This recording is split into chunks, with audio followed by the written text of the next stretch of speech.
नहीं कहेंगे। एक से षष्ठी स्थापन होती है या कम से कम 2 चाहिए, तो वो तो सिंगल है, सारे ही पुरुष हैं। आत्मा माने पुरुष या आत्मा माने स्त्री? आत्मा माने पुरुष। आत्मा है तो जरूर लाजमी है कि भले ज्यादा से ज्यादा पुरुष जन्म ले लो, लेकिन फिर भी कुछ न कुछ स्त्री चोले लेना पड़ेंगे या नहीं लेना पड़ेंगे? लेना तो पड़ेंगे। तो बताया कि वो जो सिंगल रूप के पुरुष रूप में स्वभाव संस्कार हैं अनेक जन्मों के, वो जल्दी खत्म नहीं होते। तो बाप को फिर चोला बदलना पड़े या नहीं बदलना पड़े, वो ही मुकर्रर रथ कायम रखेंगे? नहीं, तो फिर दूसरा रथ पकड़ते हैं। कौन सा रथ पकड़ेंगे? दाढ़ी मूछ वाला पकड़ेंगे दूसरे नंबर पे। हाँ, दूसरे नंबर पे कौन सा रथ पकड़ेंगे? ज्ञान सुनाने के लिए, अज्ञान सुनाने के लिए नहीं, बक बक बक बक बक बक करने के लिए।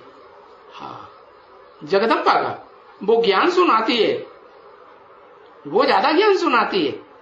4 मुखों की ब्रह्मा में है। यज्ञ के आदि में उसने फाउंडेशन डाला था ज्ञान सुनाने का है? हाँ, तो बताया कि जो दूसरा मुख है वो फिर 2 नंबर का अव्वल नंबर पवित्रता धारण करने वाला होना चाहिए कि नहीं? होना चाहिए। और 2 गुण कौन से बताए? वफादारी और आज्ञाकारी।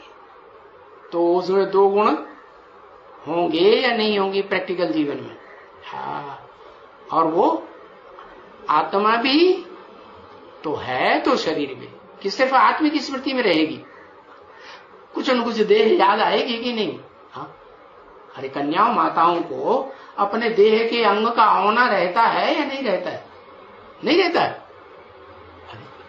देह के अंगों का होना तो जरूर है, और कोई अंगों का होना रहे या ना रहे, लेकिन गुप्तांग का होना जरूर रहेगा।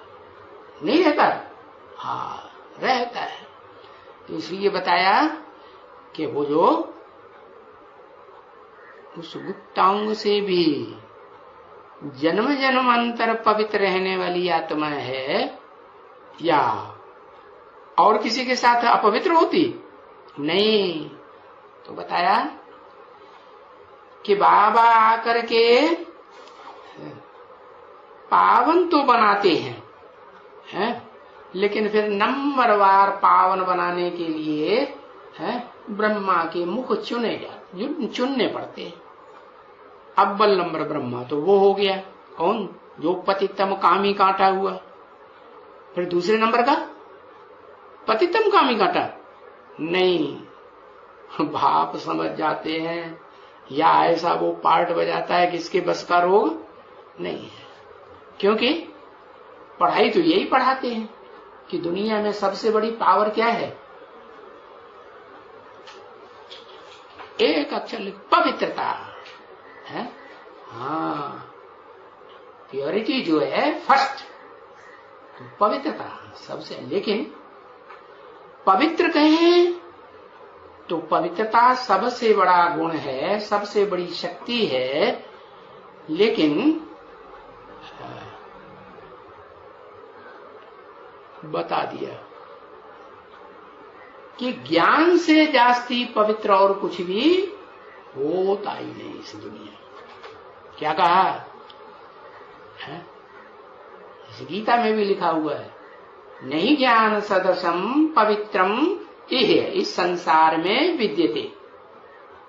ज्ञान के समान और कुछ भी पवित्र नहीं होता। लेकिन ज्ञान ऐसे नहीं लल्लू पंजुओं को दिया हुआ ज्ञान है, XYZ कोई भी ज्ञान दे दे, हैरा गहरा नथु भैरा, कौन सा ज्ञान है?